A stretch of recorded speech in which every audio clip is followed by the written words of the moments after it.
All right, family. We black again. We black again. It's the Truth Hour with General Sara Seti. Kick back. Get your mind ready for some information that's guaranteed to be heavy.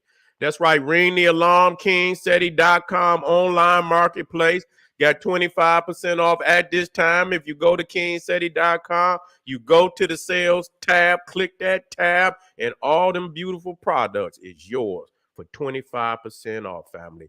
You understand? That's how you treat family. You see, we got the classic and Jurassic DVD lectures. We got African and Kemetic jewelry fly for the kings and queens out there, T-shirts and hoodies. You see, revolutionary fashions. We got the holistic herbal tonics and remedies, black seed, natural men tonic, organic immunity booster. We also got home decor accessories for every room in the house, living room, dining room, kitchen, bathroom. We got you. KingSeti.com, 25% off at this time under the sales tab. All right, class is now in sessions. Seti University, GeneralSeti.com, over 900 video presentations on African heritage, history, spirituality, nation building, advanced African academics, developing the black nation one lesson at a time. The complete General Sara Seti website. We highlighting today how Zeus Amon became the Kemetic devil, the uncut version. You already know what that entails. And so the only place that it can be presented is GeneralSeti.com. Biological warfare on the black community. Won't let it be on YouTube. Won't let it be on no tube other than GeneralSeti.com. So when you want it raw, and raw is the law, you got to come over to GeneralSeti.com. Over 900 video presentations are nothing but fire. General Seti popping on Patreon, BPC making noise. We never come. Exclusive live stream, too hot to handle on YouTube. This is the lecture hall of the General. This is the lecture hall. GeneralSeti.com is the library. Patreon is the lecture hall. We're highlighting Ogun versus Hemdial. Two gatekeepers with profound attributes that are inside of the African divinity mechanism that you need to understand so you can unlock these divine attributes. You see what I'm saying? And rise to your God level. Gatekeepers of the occult world. You the gatekeeper. You got the key. You got the door.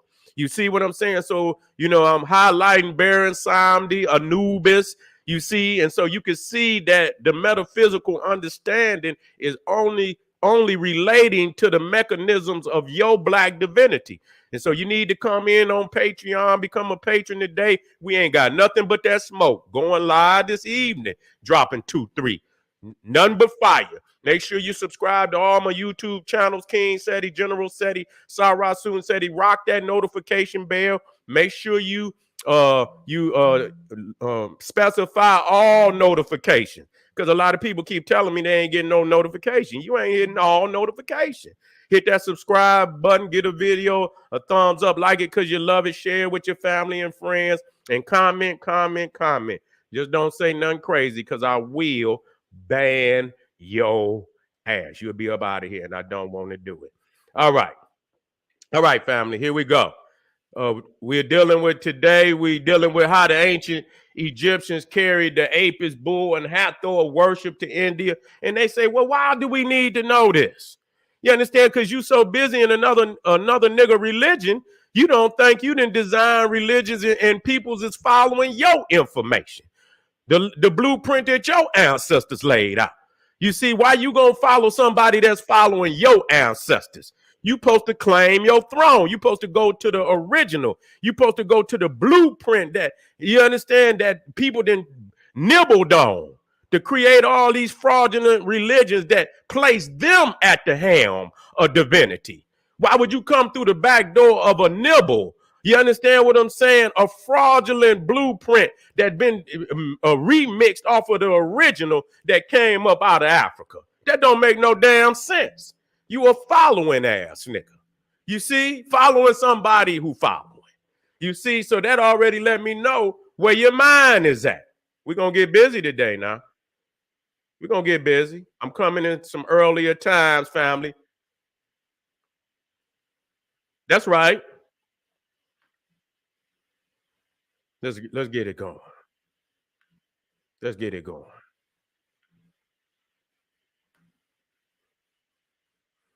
Okay, here we go. Here we go.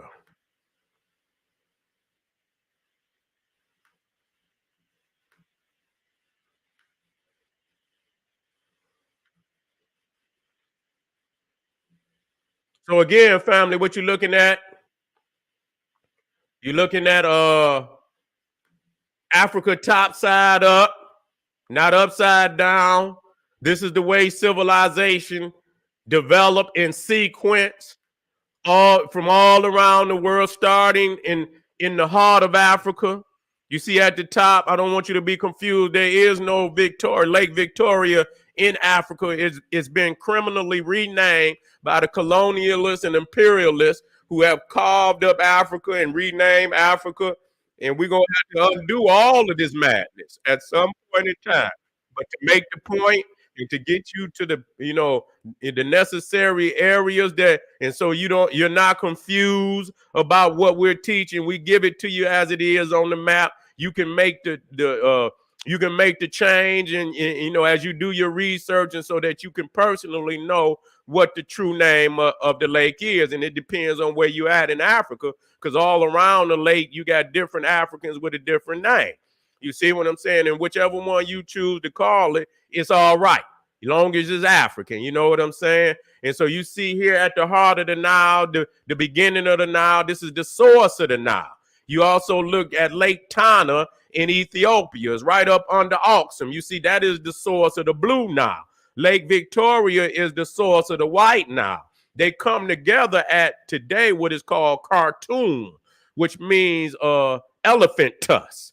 You see what I'm saying? And you got two tusks. You see, and so the Blue Nile and the White Nile, and they become one river at Khartoum and flow down to the mouth of the Nile, which is in Egypt. It lets out into the Mediterranean. Okay. And so this is the proper way in which you orientate Africa. You come from the top, not the bottom. Africa is on the top, not the bottom. See, we came down the river. See, when you're talking about the bottom of it, you got South Africa, but it's up north. See, it's actually up north. I mean, up south, excuse me, up south.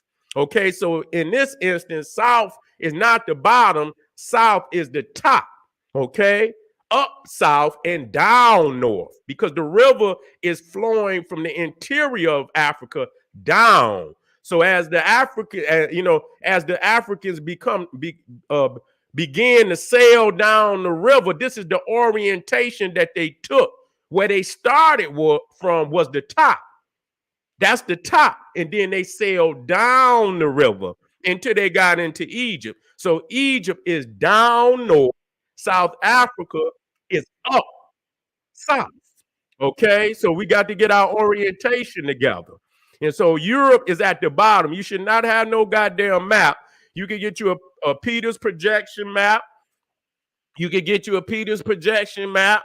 You see what I'm saying? Where it's top side up. So you could get and when you place it like that, then and you see it and you continue to see it, then your orientation will become a natural thing. If you put it up and you put it on your wall and you look at it every day, you see, you look at it.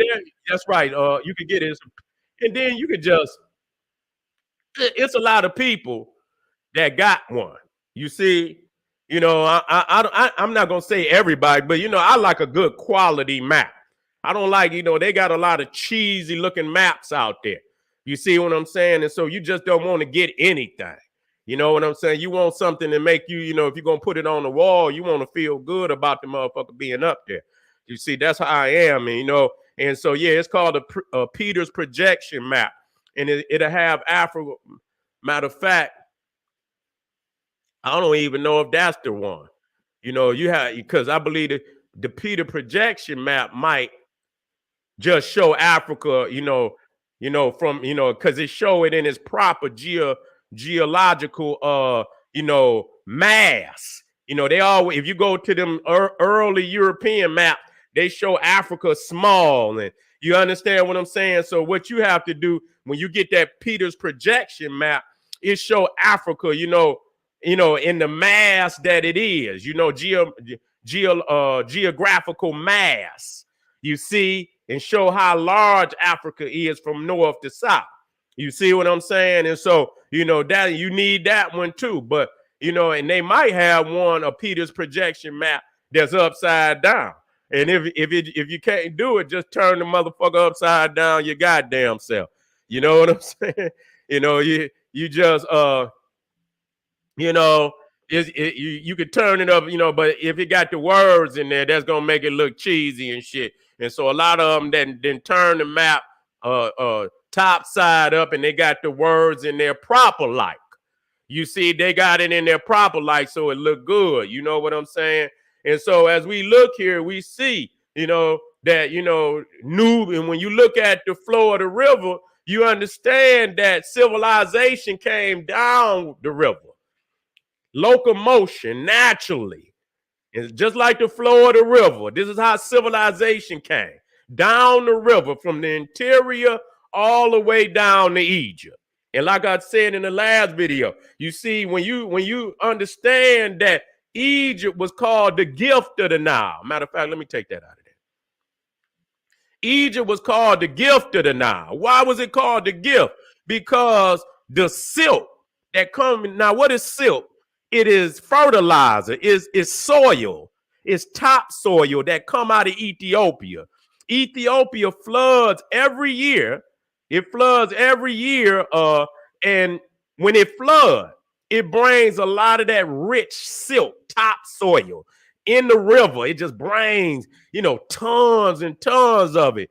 And with that fertilizers is what the Egyptians used, you understand, to grow all their crops. And it was so rich that it was known in the ancient world that you could get 4, 5, 6 harvests out of the Egyptian year, because the silk was so rich that all the vegetation and all the crops was just leaping up out the ground.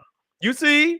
And so this is necessary to understand that from a geological standpoint, that Ethiopia is the mother of Egypt. And when you understand that Egypt is a desert, it used to be vegetation, but it's no longer vegetation.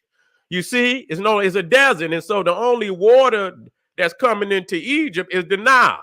You see, and so if by any reason, that somebody dams the river, then Egypt could be in serious trouble. And so that's why, this was a bloodline. And though there was disagreements between brothers, because they were blood, there were, there was never no attempt to just, to do something such as, dam the river and cut off water going to Egypt. Now today, if you look it up, you will see that Egypt is upset because Ethiopia is building dams. They building large dams up there, and they know once they do that is going to diminish how much water comes into Egypt. So even from a military standpoint, you see what I'm saying? Even from a military standpoint, whoever controls up the river is in a military position to do very serious damage to anybody down the river. And that's why you see in the Arab, and the European, they try to fight as much as they can to get as much of the river as possible. But goddamn it, if they don't get the source, it don't make no goddamn difference. You see, because that's what really counts. Whoever is in control of the source of the river is in control of the flow of the river.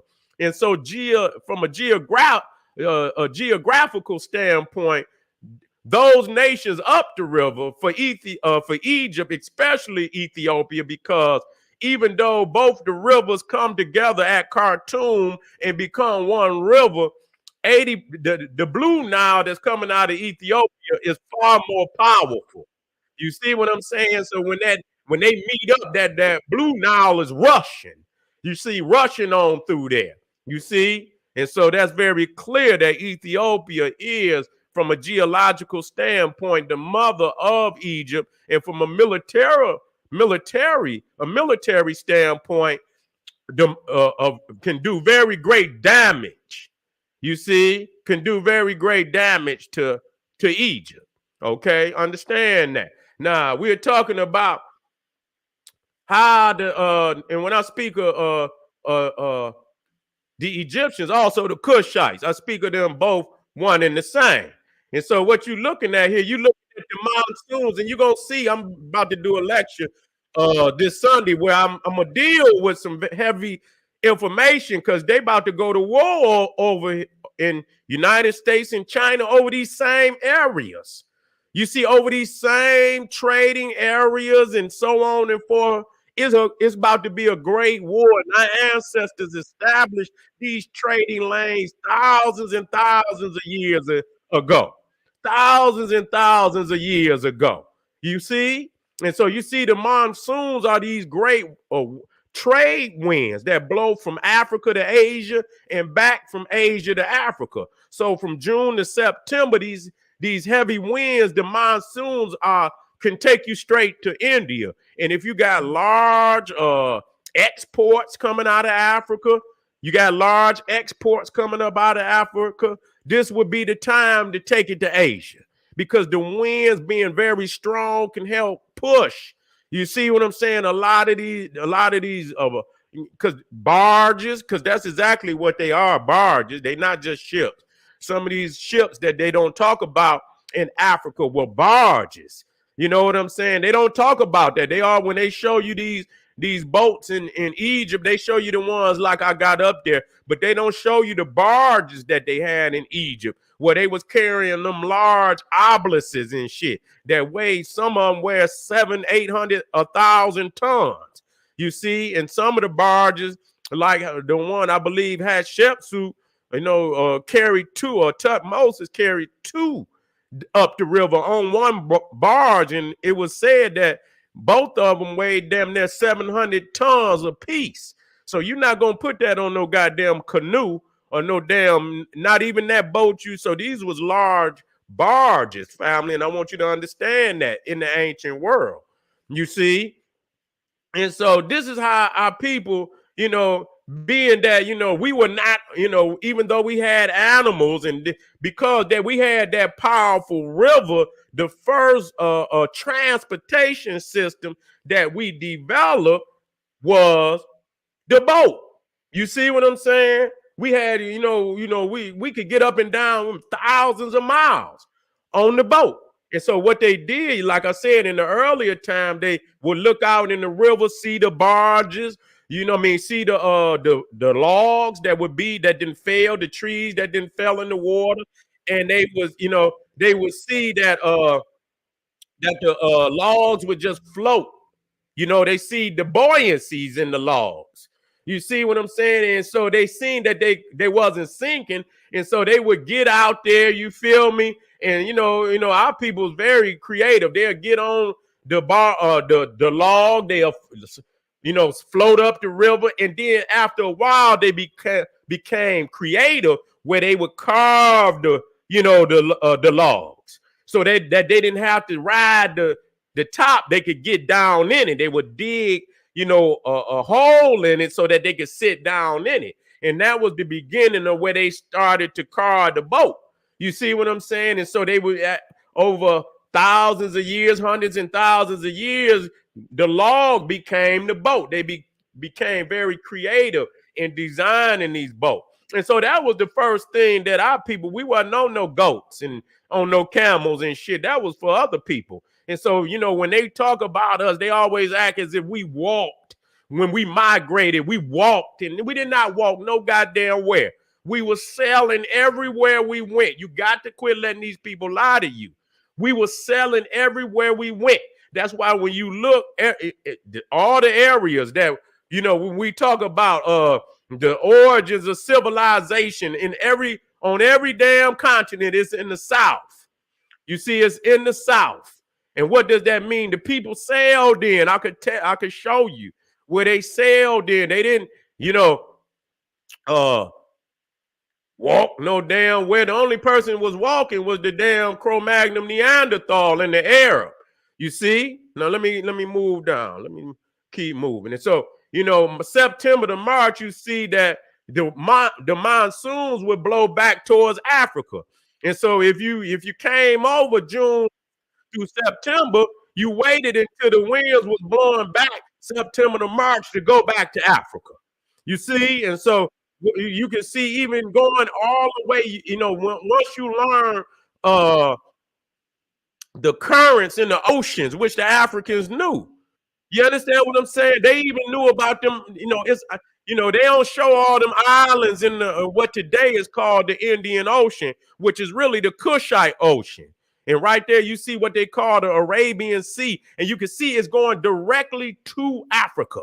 You see, and so this is how and you can see right there where you see at the top where you see the dotted line. You see right up on that is where the oldest civilization in India began. The Indus Valley civilization, Mohan Dahero, whatever that name of that, and the Harapian civilization. So it started right there on the Indus. You see right there in the geometric triangle of the monsoons. And so even when you're talking about the Mesopotamian civilization, right? When you sail up into the Persian Gulf, you see an Egyptian boat right up there, and right there on that at the end of the Persian Gulf, right there at the shoreline is where the earliest civilization in Mesopotamia started. They all started right there directly facing Africa. Every last one of them. Nothing came out the north. You see what I'm saying? Nothing came out of the north. The earliest civilizations in India was in the south. The earliest civilizations in Mesopotamia was in the south. Okay, and so I'm showing you how the Africans, and so you seeing when you look at the Indian Ocean, which really is the Kushite Ocean. This is Africa is the first world. That's where the first world began. So when you talk about Africa, that's the first world. They always talk about third world. No, Africa is the first world. Okay, now when you look at the Indian Ocean, that's the second world. That world was going on before there was a Europe, before anything in the Americas or anything. Was the world, and this was probably the world for probably at least 100,000, couple 100,000 years. You understand what I'm saying? Before there was anything in Europe, before there was anything in of significance in Europe, or the Americas was last. You see what I'm saying? And so this was the world. This was the Kushite world. You see, you see Africans all the way to Papua New Guinea. You see, in Australia, in Tasmania, where they wiped out all the Tasmania. Now today, of course, because of the influx of a lot of these foreign imperialists that today we call Asians and shit. They're no different than the Cro-Magnon Neanderthal. They take the place of the Cro-Magnon Neanderthal in that area. And so they didn't win in, they didn't conquer, they didn't took. You see what I'm saying? And so you would think that the ones that they put on TV, the China man, the Indian, the Hindu of today, that's the man that was there. That's a goddamn lie. I can prove it. That's a goddamn. When you look at all the Buddhas, they got woolly hair. When you look at all the ancient statues, not one of them got straight. That's some recent shit. Okay? That's some recent shit. Okay? So let's keep it moving. And so let's look at these things. Hathor. Okay? Now this is the bull guy. Now, Nandi. Now that's very, when we started talking, because I seen family talk about the words that the same, that and it's hundreds. You understand? It's hundreds of words that is the same. Now the bull in India is called Nandi. Nandi. And that's the name, and we got a lot of Nandis in South Africa. You see what I'm saying? I believe male and female. But I know that Shaka's mother's name was Nandi. You see what I'm saying? And so when you talk about the bull and the cow, the cow is Hathor. You see what I'm saying? And so you see she was sacred to the Milky Way. You see, and this holy constellation was named after her, the Milky Way. And because she gives spiritual, divine, cosmic nourishment. She's the Holy Mother. And so if you look down at the bottom, you see Ra, you see the sun disk on the head, and he's sailing across the Milky Way. And this is how you got to heaven. This is how you got to heaven. You see, and so it's in the southern hemisphere. You got to look. And so here again, you see the cars. You see the cars. They drinking, from the Holy Mother.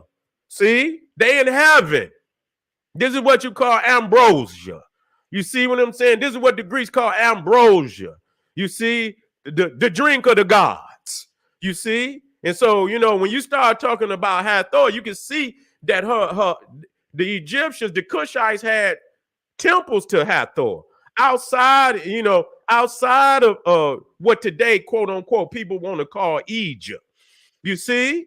And so a lot of people look at the Sinai desert or Sinai and think it's just a desert. But the Egyptians had many, many, many temples in the Sinai, even outside of the Sinai. I want y'all to understand that. You can look up above Edom. It says Cushan. You see what I'm saying? So you show you that the Cushites were all through that area. Okay. And so even to this day, if you see right there in you got Sarabit and you got Timnah. Okay. Sarabit and Timnah, where you got small temples, and one of them wasn't even small. It was a large temple. Now, this is the one at Sarabit, okay, which is in the Sinai. So this was a pretty decent sized temple, you see, and the remnants of it is still there to show you that wherever the Cushites and the Egyptians went, they took the deities.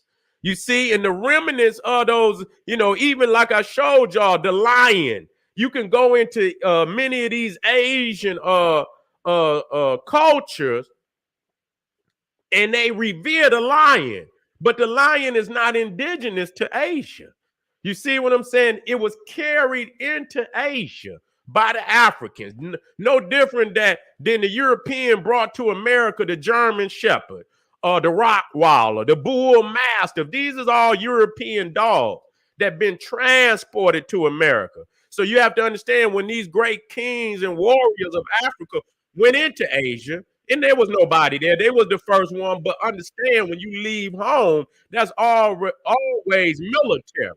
And so they left with a military contingency to go in and colonize these areas. And so when you look at these flags and these symbols of the lion, and these were the remnants of the Cushite kings. Just like when you see the Buddha with the woolly hair, this is the remnants of the Cushites that were there.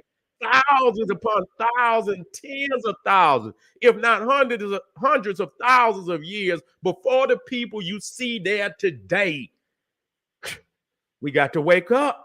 We got to wake up, family. You see? And so you can see right here, Sarabit, you can see the Stellas is still there. Many of them. You can see right there, Casa Kimway. He went over there, busting heads. So they went out there with any type of discretions. So when people talking about, here again, you see the holy cow, mother, goddess, Hathor, Heru.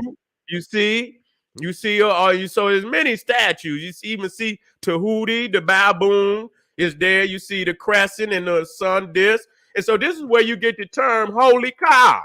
This is where you get the term holy cow. This is coming right. This is where you get the golden calf. So you see that cow worship was at wherever the Egyptians went.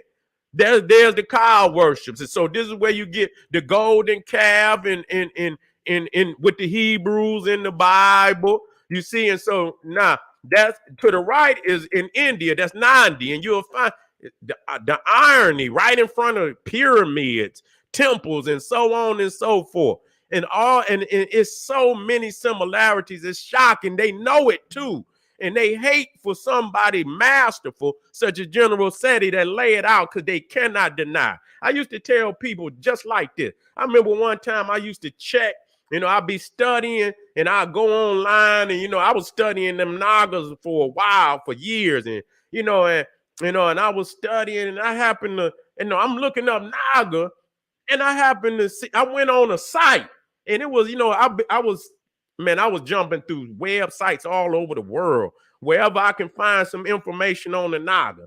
And I seen this one, it was in India. And the shit said it was insane. It was in a language, but it had some English on a little bit of English, and it said from Naga to nigga. I say, wait a minute, that's my shit. And I goes into the site, and these motherfuckers is in India. They had taken my videos, man, and had embedded it in their site. And when I went on it, and it was all their information. You see what I'm saying? But whatever, whether they was pro or whether they was con, you understand what I'm saying? They took the time to end, and that was the only video on that site. So I knew that I had hit their ass with some information that they could not dispute, and whether they or at least to the point where it made them so infuriated, where they had to put it up there and show the people. And then once some people, as soon as they see some of these cultural icons, it's a wrap. It's a wrap. You see what I'm saying? It's a wrap. That's all it's gonna take. And as soon as they see it, they're gonna be like, damn. It's the truth. You see, it's the truth. And so here again, you see the Apis, and then you see 90. Now, this is Christian, the black one. You see him. He's a Christ figure. You look down and you see the Pharaoh. He's drinking from Heru. You see what I'm saying? He's drinking from Heru. That's the Holy Mother. That's the divine nourishment. That's the ambrosia. You understand what I'm saying? The drink of the gods. And so when you go to Crete, you see the bull that's there too.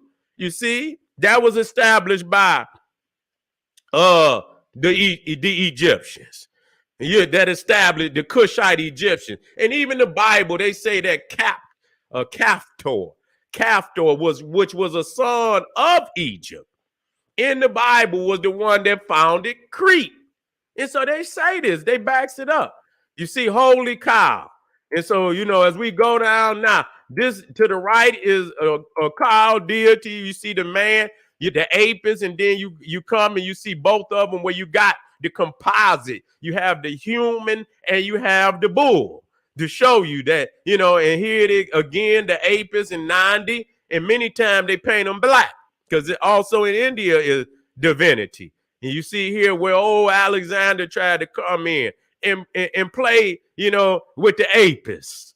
You see the bull, you know what I'm saying? The composite, and again, you're looking at old Krishna, and in Krishna in Sanskrit means the black one. This is the Osiris of the Hindu pantheon. Okay.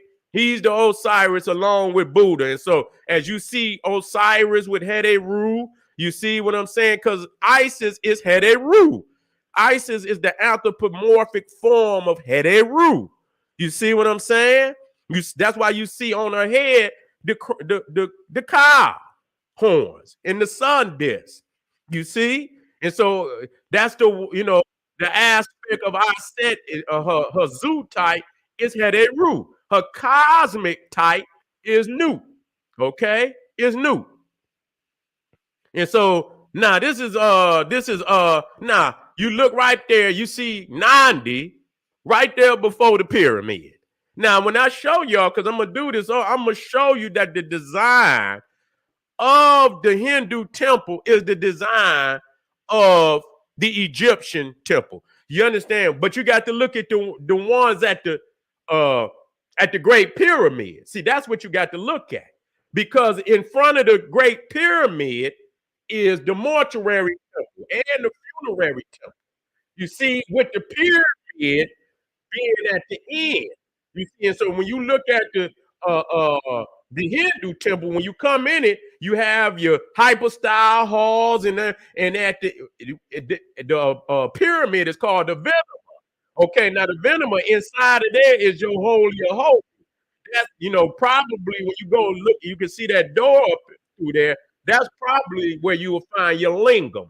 You see what I'm saying? Which is the phallic symbol of the Hindu. Okay, which is they obelisk. The symbol that they use for the obelisk. Okay, and so there's no doubt. You understand what I'm saying? There is no doubt that the Kushites, and so you see here now, you see right here the four, what they call them. I believe they call them food dogs. You see what I'm saying? Which is really, the lion. You see, a dog is like a mixture between a dog and a lion. You see, and you see the four on the two. You got four there, and that's symbolic of the four sons of Horus. You see what I'm saying? It's also symbolic of the four gospel writers: Matthew, Luke, John, and Mark. It's also when you talk about Jacob. Jacob had 4 wives, had 12 sons. And so Jacob in that instance is the son. You see what I'm saying? He's the son. He has 4 wives, which represents the equinoxes and the solstices. And you got 12 sons that represent the 12 zodiac houses. Okay, so when you see them 4 man right there, no different when you see Osiris there, and you see the 4 sons of Horus. Now, even on Tutankhamun's sarcophagus the great not just the ones but the casing that the sarcophagus was in, you'll see the 4 goddesses on that casing, where you put the sarcophagus in, and you'll see that their wings is touching. You see what I'm saying? So that's the divinity, and so they represent the goddesses of the 4 cardinal points: north, south, east, and west. The 4 sons of Horus also represent the 4 cardinal points and the solstices and the equinoxes. Okay, and the solstices and the seasons. That's what they represent.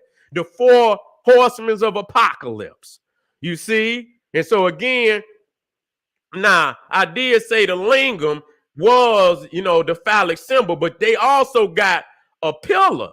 I forget what it's called. I cannot pronounce it to save the world. But they have them at all the temples. And so, the lingam being phallic, but this is they also, the attribute of the obelisk that they have at the temples. And so you see right here in Egypt, you see the king, you see, who is that? No, I don't know which one. I thought it was Taraka, but and so you see the king there worshiping the Apis. And you come here and you see in India, you see the worship of Heteru, Apis. And so this is just one attribute.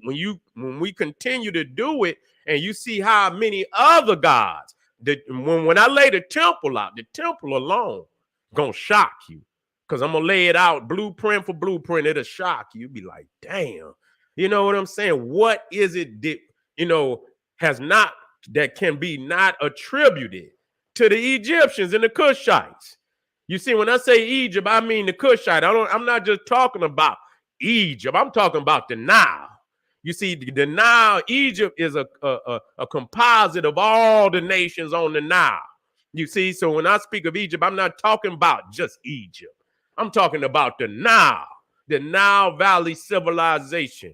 And so we was the ones that took that. And even when you start looking at the ways that the architecture, how they cut down, you got some styles where they, where they use stone blocks, and then some architectural styles where they cut directly into the stone. And so I had this one Indian guy on YouTube. I ain't gonna call his name, but whenever he want that smoke, all he had to do is call me, and I'm gonna work out on his ass. He was looking at this one temple in India. It's called Eleanor, where they carve. It's a beautiful temple, and it's where it's obviously a Kushite. You know what I'm saying? From the Kushite origin, because it would take thousands of years to develop that science. You ain't just gonna do that. And so the only people, but what he said, this was the only temple in the world like that. I say, what the fuck is, who he think he talking to? You see what I'm saying? Have you been to the Nile? Have you been to the Valley of the Kings and the Queens where they carved into the mountain temples? And I mean, talking about, skyscrapers in the mountain. You see what I'm saying? Different floors, 3 and 4 floors for some of the great kings in the Nile Valley that they dug down in. And then you got Abu Simbel where they carved the mountain down. So he was confused when he said that. But I think he was, he was trying to give India, but that's Kushite. You see, that's Kushite. And they over there just no different than the Greeks and the Romans trying to steal the ancient African legacy. And we're going to back it up, and I'm ready at any time. You motherfucker ready to get in the ring with the general? I'm ready. It can't be a little nigga, though. I'm never fighting no more little niggas. I done beat up enough of them. It got to be a big nigga. Got to be a big Indian. Got to be a big Cro-Magnon. So when I hit him with that academic knockout blow, you can hear the damn fall all around the world. Boom! Oh, no, he didn't. Yes, he did. All right, family, I'll be right back for the next video, the 3-part series of today. Come on, Black. Come on, Black. There's another powerful one coming right up. Make sure you get over to kingseti.com. Got 25% off for the family on all the products inside of the sales tab. You hit that sales tab, man, there's some beautiful products in there. 25% off for the family. I know you're gonna love it. Get on over there to generalseti.com. Over 900 powerful, you wouldn't even know existed, powerful video presentations on African spirituality, history, heritage, and nation building. And also Patreon. I'm going live tonight, bringing nothing but fire. The dragon has risen again. This is the General Sara Suten Seti saying, hey, arm yourself with knowledge, bang on that wicked ass beast daily, liberation through African education and confrontation. Black power.